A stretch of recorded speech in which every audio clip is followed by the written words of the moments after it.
বিষয় হলো Indian visa কোন কোন কারণে রিজেক্ট হয়। তো এগুলো আগে থেকে যদি আমরা জানতে পারি তাহলে ওই জিনিসগুলো অ্যাভয়েড করলে আশা রাখি ভিসার রেশিওটা ভালো হবে। ভিসা পাওয়ার রেশিওটা ভালো হবে।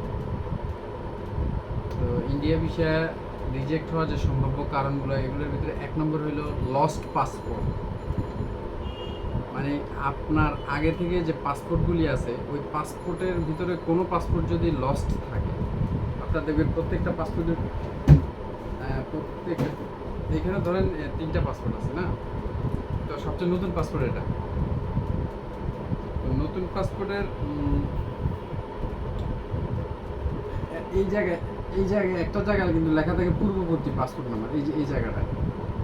তো এখানে পূর্ববর্তী পাসপোর্ট নাম্বার লেখা আছে, ধরেন যে নাম্বারটা লেখা আছে এটা এর পরে আগের পাসপোর্টে আছে কিনা, এর আগের পাসপোর্টে সেম নাম্বারটা থাকে, এর আগের পাসপোর্টে ঠিক এই জায়গায় এরকম একটা নাম্বার থাকে। হ্যাঁ, তো এই নাম্বারটায় তো এরকম করে যে কয়টা পাসপোর্ট থাকবে, শেষ পাসপোর্ট যেটা থাকবে ওটার ভিতরে পূর্ববর্তী পাসপোর্ট লেখা থাকবে, পূর্ববর্তী পাসপোর্ট নাম্বার থাকবে।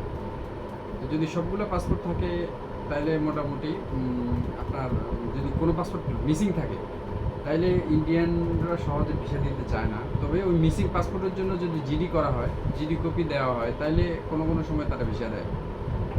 তবে তারপরেও বেশিরভাগ সময় দিতে চায় না। এটার একটা রেসিজম রিজন আছে।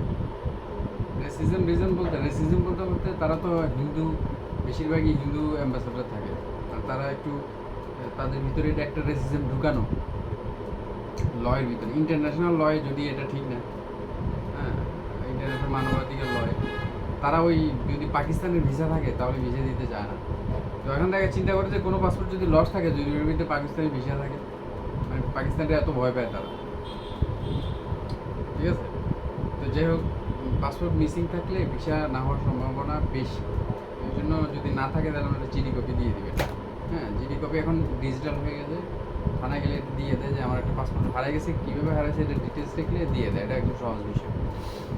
আচ্ছা, 2 নম্বর হলো এনআইডি এবং পাসপোর্টের নাম আলাদা বা বানান। 2 নম্বর হলো এনআইডিতে যে নাম আছে ইংলিশে থেকে তারা তো বাংলা বুঝে না। তো এনআইডি বাংলা অনেক সময় বাঙালি যদি অ্যাম্বাসেডর থাকে তাহলে বুঝবে, বাট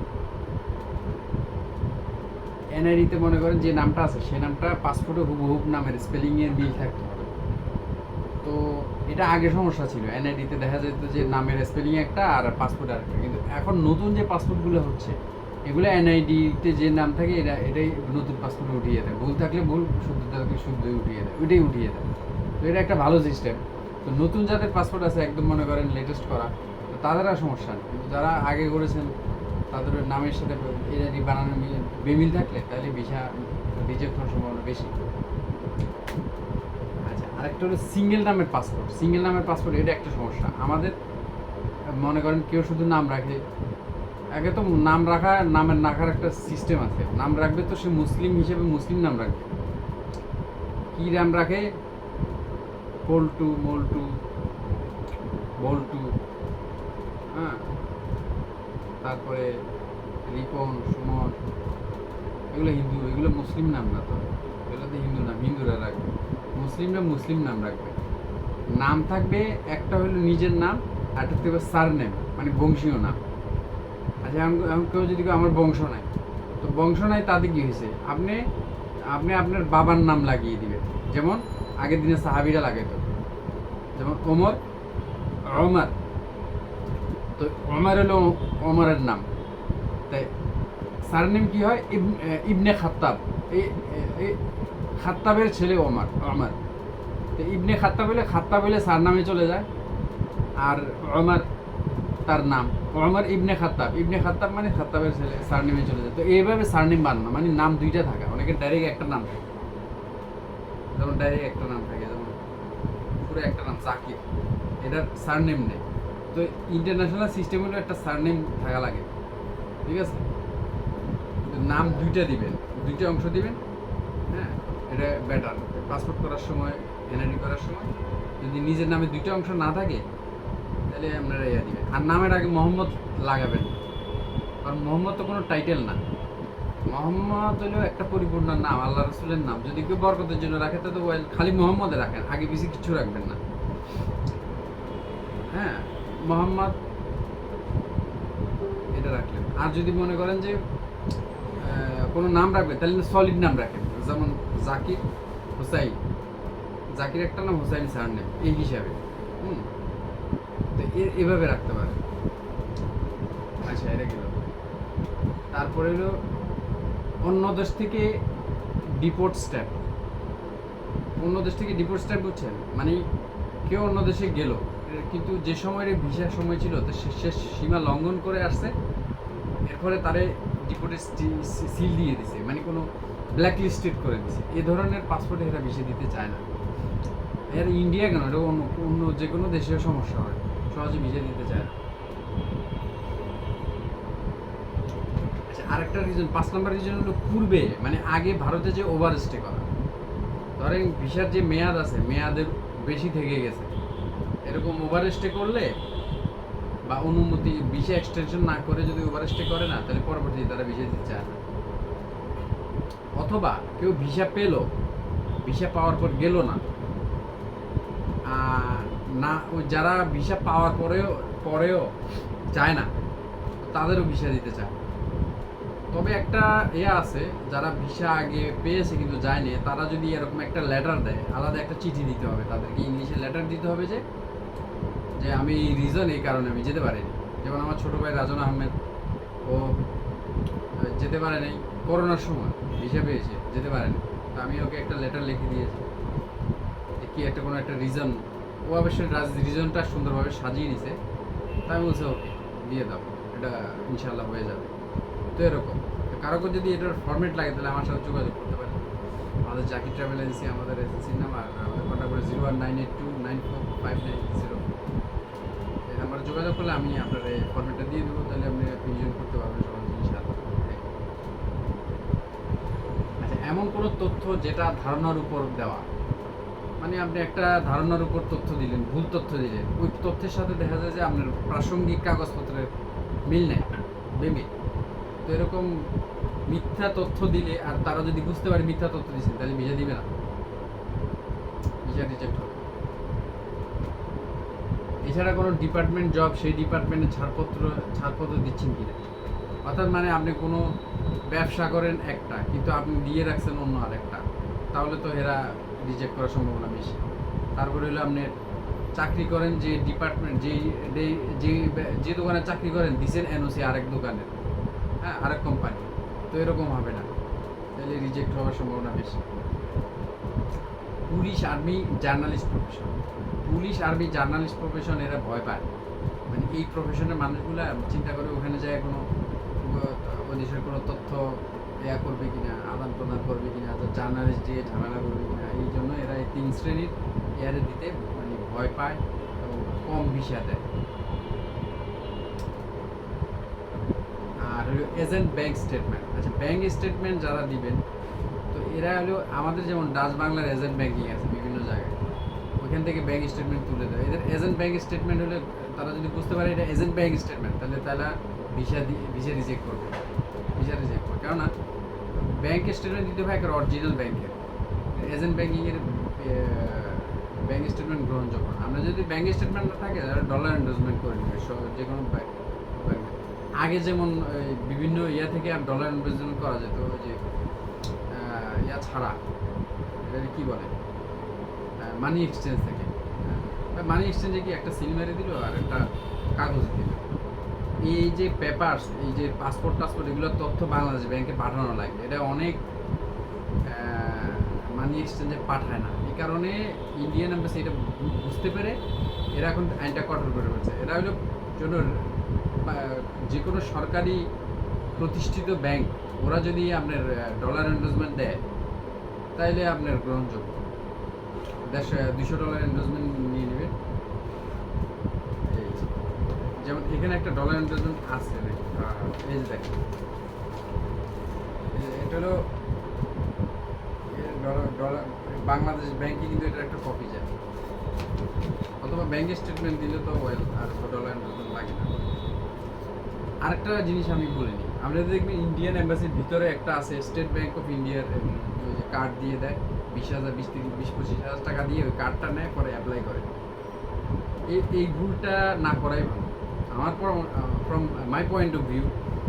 আপনি যদি এটা করেন তাহলে যদি ভিসা কোনো কারণে তারা রিজেক্ট করে, they have full authority to reject you, হ্যাঁ, or give you the visa. Full authority আপনার ইন্ডিয়ান অ্যাম্বাসেডরের কাছে, কারো ক্ষমতা নেই। আপনি ইন্ডিয়ান কার্ড করেন বা না করেন এটার কোনো পরোয়া তারা করেন না। হ্যাঁ, মনে করেন এটা করলেন, ওই এন্ডোর্সমেন্ট করলে কি আপনার কার্ডের ভিতরে টাকাটা ঢুকে যাবে, মানে ব্যাংক ওই কার্ডের ভিতরে।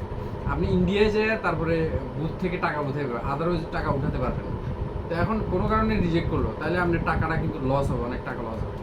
আর এটা যদি ভিসা পানো তারপরেও লস। কেমনে আমি বলি, এই কার্ডটা যখন আপনি ইন্ডিয়া বুথে ইউজ করবেন 300 টাকা প্রথমে, 300 এটারে কি বলে রুপি প্রথমেই কেটে নিয়ে যাবে।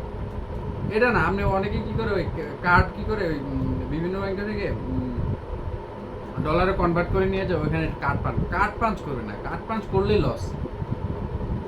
আর যদি কার্ড পাঞ্চ করে একবার অনেক টাকা উঠাইলে তাইলে ঠিক আছে, কিন্তু যদি মনে করেন অল্প অল্প করে উঠান, এরা কিন্তু ওই আপনার এটা কি বলে জিএসটি এটা সেটা কেটে আপনার অনেক কিছু কেটে রাখবে, আপনার টাকা লসের উপর লস খেতে থাকবে। আর যদি স্টেট ব্যাংকেরটা নেন তাহলে তো মনে করেন আরও লস। তো এই জন্য চেষ্টা করবেন আপনারা ব্যাংক স্টেটমেন্ট দেওয়ার জন্য স্পেশালি। আর যদি না পারেন বাংলাদেশের যে সরকারি ইয়ে আছে ওগুলো থেকে আপনারা ডলার এন্ডোর্সমেন্ট করে নেবেন। আর এখন একটা প্রবলেম আছে, বিভিন্ন ব্যাংকের টাকার সমস্যার কারণে এটা এন্ডোর্সমেন্ট করে দিতে যায় না। তো আমাদের সাথে আসলে আমাদের পরিচিত এরকম সরকারি কিছু ব্যাংকার আছে, তারা বললে তারা ডলার আপনার ব্যবস্থা, ডলার এন্ডোর্সমেন্টের ব্যবস্থা তারা করে দেয়। আমাদের সাথে যোগাযোগ করতে পারেন। তারা ওইসব ব্যাংকে ডলার থাকে, কিন্তু স্পেশাল কিছু মানুষ তারা দেয়, যারা পরিচিত মানুষ বা স্পেশাল মানুষ তাদেরকে ডলার দেয় এবং এন্ডোর্স করে দেয়। ঠিক আছে।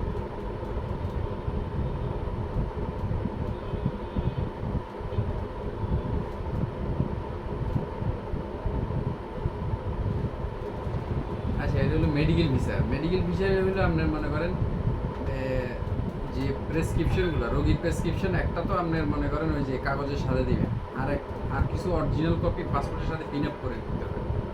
যদি অরিজিনাল কপি পাসপোর্টের সাথে পিন আপ না করে দেন তাহলে আপনার ভিসা না পাওয়ার সম্ভাবনা বেশি। কারণ মেডিকেল ভিসা যারা যে অ্যাম্বাসেডর দেয় ওরা কিন্তু একজন ডাক্তার, ওই অ্যাম্বাসেডর একজন ডক্টর থাকে, ডক্টরে মেডিকেল ডিপার্টমেন্টের ভিসাগুলো দেয়। আর সবসময় একটা জিনিস মনে রাখবেন, পাসপোর্ট এক জায়গায় যায় আর ডকুমেন্ট আরেক অ্যাম্বাসেডরের কাছে যায়। পাসপোর্ট যায় প্রিন্টিংয়ে, আর ডকুমেন্টগুলো আরেক অ্যাম্বাসেডরের কাছে যায়। এই গোপন তথ্যটা আমি দিয়ে দিলাম। এই যখন যারা কাগজ দেখে এরা কিন্তু পাসপোর্ট দেখে না, তো এরা কাগজের উপর ভিত্তি করে দেখে যে হয় এর ভিসা দেওয়া যাবে কিনা, তখন বলে যে হ্যাঁ ঠিক আছে এর ভিসা দেওয়া হবে। তখন এই মেসেজটা জায়গার কাছে যে পাসপোর্ট প্রিন্টিং করবে সে দেখে যে এই পাসপোর্টে ভিসা দিতে বলছে, কী করে ভিসা স্টিকার মেরে দেয়। আর যদি দেখা যায় রিজেক্ট করছে এর ভিসা দেয় না। তো আপনারা সবসময় কী করবেন, কাগজের একটা সেট ওই কাগজের সাথে দিয়ে দিবেন। আর ডলার এন্ডোর্সমেন্টের কী করবেন, ফটোকপিটা কাগজের সাথে দিবেন, অরিজিনালটা পাসপোর্টের সাথে স্ট্যাপলার করে দেবেন। তাহলে অরিজিনালটা দেখলো এন্ডোর্সমেন্ট এখানে আছে, আর ওই কাগজের সাথে ইয়েও থাকবে, ফটোকপি থাকবে। যদি কোনো কারণে ভিসা প্রথমবারে না দেয় দ্বিতীয়বারে আপনার কাজে লাগাতে পারবেন। আচ্ছা, মেডিকেল ভিসার বিষয়ে তো এটা বললাম, আপনারা কাগজের রিপোর্ট এগুলো দিবেন। আচ্ছা, ডাবল এন্ট্রি ভিসার ক্ষেত্রে ভিএফএস গ্লোবালের অ্যাপয়েন্টমেন্ট ছাড়া সাবমিট করা।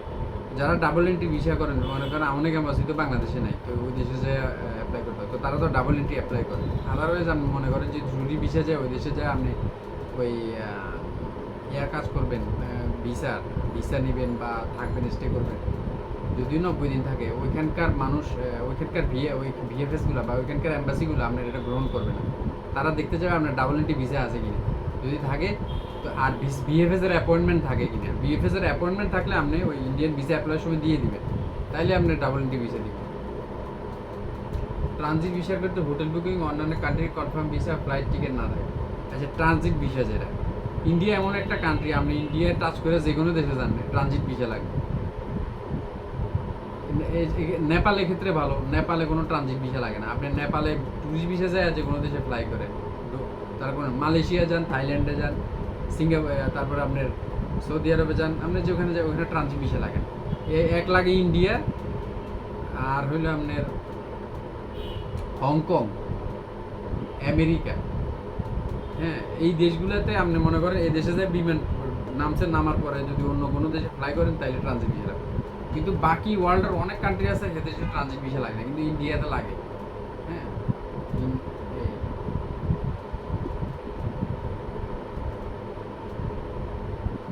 ও ট্রানজিট ভিসার ক্ষেত্রে আপনার কি দিতে হবে, কনফার্ম হোটেল বুকিং দিতে হবে, এয়ার টিকিট দিতে হবে, আর কি দিতে হবে, হোটেল বুকিং,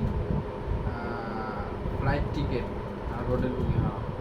আবার ওই যে দেশে যাবেন ওই দেশের কনফার্ম ভিসা লাগবে, যেমন নেপালে যাবেন ইন্ডিয়ার হয়ে, বা আপনি থাইল্যান্ড যাবেন, সিঙ্গাপুর যাবেন, মালয়েশিয়া যাবেন, সৌদি আরব যাবেন, দুবাই যাবেন, তাহলে ট্রানজিট ভিসা থাকতে হবে। ধরেন যদি আপনি সৌদি আরব যান ট্রানজিটে, ইয়াতে ট্রানজিট নেবেন ইন্ডিয়াতে, তাহলে কী করতে হবে, সৌদি আরবে ভিসা লাগবে, সৌদি আরবে এয়ার টিকিট লাগবে, সৌদি আরবে হোটেল বুকিং লাগবে, তিনটা লাগবে, দিয়ে দিবেন, তারপরে অ্যাপ্লাই করবেন, ভিসা দিতেও পারে নাও দিতে পারে, কিন্তু এই তিনটা দিলে ভিসা দেওয়ার সম্ভাবনা, ট্রানজিট ভিসা দেওয়ার সম্ভাবনা বেশি। মেডিকেল ভিসায় রেস্ট্রিকশন আছে, এমন কোনো টেস্ট এমন কোনো স্টেট এন্ট্রি নেওয়া, যেমন সিকিম, অরুণাচল প্রদেশ, লাদাখ। হ্যাঁ, মেডিকেল ভিসা মনে করেন রেস্ট্রিকশন আছে। মেডিকেল ভিসা নিয়ে আপনি যদি সিকিমে বেড়াতে যান, সিকিম তো টুরিস্টে লাগে, এখানে তো চিকিৎসার জন্য, এখানে তো হসপিটাল মানে চিকিৎসা করে। লাদাখে যান, হ্যাঁ এগুলো হলো, বা আপনি অরুণাচল প্রদেশে যান, টুরিস্টে লাগে, আপনি মেডিকেল ভিসা নিয়ে মনে করেন এই চান্সে গেলেন, না এটা এটা গ্র্যান্টেড না। ওটা যদি তারা যদি বুঝতে পারে, স্পেশালি অরুণাচল প্রদেশ যান, লাদাখে যান, ওই জায়গায় কিন্তু সিল মানে না, কিন্তু যদি সিকিমে যান, সিকিমে কিন্তু ঢুকার সময় আলাদা সিল হয়, কারণ সিটি ইন্ডিয়ার ভিতরে হলে এটা একটা আলাদা স্টেট, তারা একটু লিবারাল, তো এই জন্য তাদের এই ভিতরে যারা ফরেনার যারা এন্ট্রি করে তাদেরকে আলাদা সিল দেয়, তো এই সিল যদি দেখতে পায় পরবর্তীতে বিষয়ে আপনার সমস্যা হবে।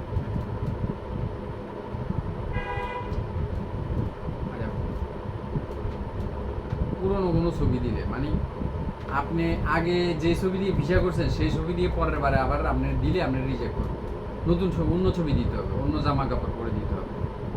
হ্যাঁ, আর অনেক পুরানো ছবি দিলে 2x2 ইঞ্চির ব্যতীত যদি ছোট বড় দেন তাও সমস্যা, ভিসা রিজেক্ট হওয়ার সম্ভাবনা আছে।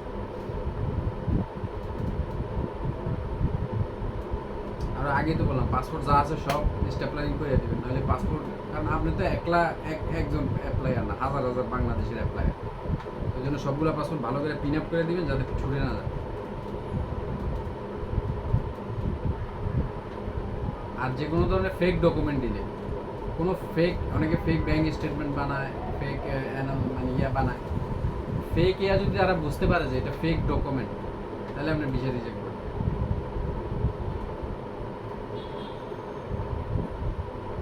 বাংলাদেশের কোর্ট ক্রিমিনাল মামলা থাকে, বাংলাদেশের কোর্টে ক্রিমিনাল মামলা থাকলে ইন্ডিয়ার কেমন বুঝবে, এটা এখানে লেখছে আর কি, কিন্তু আসলে যে হসপিটালের নাম মেডিকেল ভিসা উল্লেখ আছে FRR চেঞ্জ হসপিটাল না করে অন্য হসপিটালে ট্রিটমেন্ট নিলে পাসপোর্ট ব্ল্যাক লিস্ট হবে। আচ্ছা, এখন এটা আগে ছিল না আর কি, এখন মেডিকেল ভিসা যারা নেয় অ্যাপয়েন্টমেন্ট, যে ধরেন অ্যাপয়েন্টমেন্ট যদি অ্যাপোলোর হয় তাহলে অ্যাপোলো লেখা থাকে মেডিকেল ভিসা, আপনি ওখানে যা ট্রিটমেন্ট নিলেন না, আপনি অন্য হসপিটালে নিলেন, তো অন্য যে হসপিটালে নিলেন এই রিপোর্টটা যদি তারা পায় তাহলে আপনার ব্ল্যাক লিস্ট করে দেবে, মানে যে এখানের অ্যাপয়েন্টমেন্ট নিয়েছেন ওইখানে ট্রিটমেন্ট করাতে হবে, না করাইলে দেখাইতে হবে, দেখায় মানে তাদেরকে নিতে হবে, এটা একটা ম্যাটার। তো মোটামুটি ইন্ডিয়ান ভিসা যে সব কারণ রিজেক্ট হয় ওইগুলো মোটামুটি তথ্য দিয়ে দিলাম, যে ইউজুয়ালি এগুলোর কারণেই বেশিরভাগই রিজেক্ট হয়, বা আবার হেরা ইচ্ছা করে রিজেক্ট করে, কারণ এরকমও হইতে পারে, তবে ইচ্ছা করে রিজেক্ট বেশিরভাগ মানুষই তো ভিসা পায়, কম মানুষই রিজেক্ট হয় কিছু ভুলের কারণে, ইয়ার কারণে, তো ওই জিনিসগুলো ভালোভাবে খেয়াল রাখবেন। আর এসব বিষয়ে ভিসা সংক্রান্ত বিষয়ে একটু অভিজ্ঞ যারা তাদের পরামর্শ নিয়ে কাজ করবে, বা যারা ভালো ভালো এজেন্সি, কনসুলেট, ভিসার বিজ্ঞাপন, শুধু ইন্ডিয়া না, অল ওভার দ্য ওয়ার্ল্ড, যে কোনো বিষয়ে আপনি এক্সপার্ট যারা তাদের কাছেই যাবেন, তাহলে মূলত এক্সপার্টরা কী হবে, এরা অল্প ওষুধে বড় বড় রোগের সমাধান দিয়ে দেয়। হ্যাঁ, এই হলো ম্যাটার, কারণ সেটা জানে যে কোন রোগের জন্য কোন ওষুধটা দিতে হবে, বা কোন ভিসার জন্য কি কি ডকুমেন্ট দিতে হবে। অনেকেই কী করে, মনে করে ভিসা পাওয়ার জন্য দুনিয়ার কাগজপত্র দিয়ে দেয়, না দুনিয়ার কাগজপত্র তো আপনার এম্বাসি চায় না, এরা দুনিয়া কাগজপত্র দেখার সময়ও এদের নেই। আপনি হাজার হাজার পাসপোর্ট এদের প্রতিদিন দেখতে হয়। আপনি খালি গাদা গাদা কাগজ দিলেই হবে না, বুঝতে হবে যে জিনিসটার রিকোয়ারমেন্ট তাদের, ঠিক ওই ওই জিনিসটা দিলে তাহলে আশা রাখি ইনশাল্লাহ বিষয় রিজেক্ট হওয়ার সম্ভাবনা একেবারে কম। তো আজ এ পর্যন্ত অন্য কোনো দিন অন্য কোনো বিষয় নিয়ে আপনাদের সাথে ইনশাল্লাহ আসবো। সে পর্যন্ত আসসালামু আলাইকুম রহমতুল্লাহি ওয়া বারাকাতুহু। আর যদি কোনো তথ্য জানার থাকে বা তাহলে আমাদের সাথে কন্ট্যাক্ট করেন। আমাদের কন্ট্যাক্ট নাম্বার 0198294590। আমাদের ট্রাভেল এজেন্সি না জাকির ট্রাভেল এজেন্সি, এটা সদরঘাট, ঢাকা সদরঘাটে অবস্থিত, জগন্নাথ ইউনিভার্সিটির অপোজিট।